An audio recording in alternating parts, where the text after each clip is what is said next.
guys, குயிக்காக வந்து scrambled egg எப்படி பண்ணலான்னு பார்க்கலாம். அதுக்கு வந்து நல்லா ஒரு 2 எக் எடுத்திருக்கேன், ஃப்ரெஷ்ஷான எக்கு. அதை வந்து உடச்சி போட்டுக்கலாம். அதுக்கப்புறமா கொஞ்சமாக வந்து மில்க் ஆட் பண்ணிக்கோங்க. இது வந்து ரா மில்க் நான் ஆட் பண்ணுறேன். அதில் வந்து கொஞ்சம் சால்ட்டு, கொஞ்சம் சில்லி பவுடர், இது ஆப்ஷனல் தான், உங்களுக்கு வேணும்னா போட்டுக்கோங்க. வேறு ஏதாவது ஹெர்ப்ஸ் வேணாலும் போட்டுக்கலாம். நான் பெப்பர் கொஞ்சம் போட்டுக்கிறேன், ஃப்ரெஷ்ஷான க்ரஷ்டு பெப்பரு. ஸோ பெப்பர் போட்டுட்டு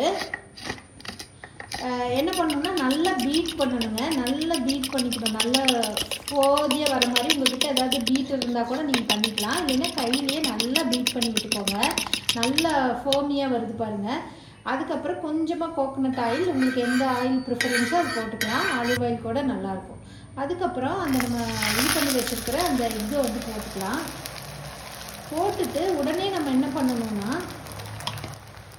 அந்த சின்ன அந்த கரண்டி வச்சு அங்கங்கே இப்படி தள்ளி விட்டே இருக்கணும். அப்போ தான் வந்து அந்த எக்கு ஸ்க்ராம்பிள் ஆகும்.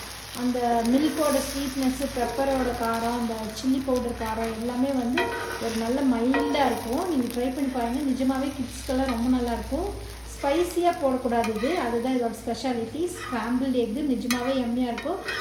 கசன்னு பண்ணக்கூடாது, அப்படியே லைட்டாக பூ மாதிரி அங்கங்கே அப்படி பண்ணி விட்டுட்டோன்னா நல்லா ஒரு 99% வெந்துருங்க. இந்த 1% வந்து வேகாமல் இருக்கும், அவ்வளோதான் இந்த ஸ்க்ராம்பிள்டு எக்கோட ஸ்பெஷாலிட்டி. நம்ம பால் ஊற்றிருக்கனால நல்லா சாஃப்டாக நல்லா பூ மாதிரி இருக்கும். கண்டிப்பாக ட்ரை பண்ணி பாருங்கள். நீங்கள் இன்கேஸ் ட்ரை பண்ணியிருந்தீங்கன்னா கமெண்ட் செக்ஷன் ஷேர் பண்ணுங்கள். ஸோ மேலே கொஞ்சம் ஃப்ளேவருக்காக கொஞ்சம் க்ரஷ்டு பெப்பர் ஆட் பண்ணிக்கலாம், இது ஆப்ஷனல் தான்.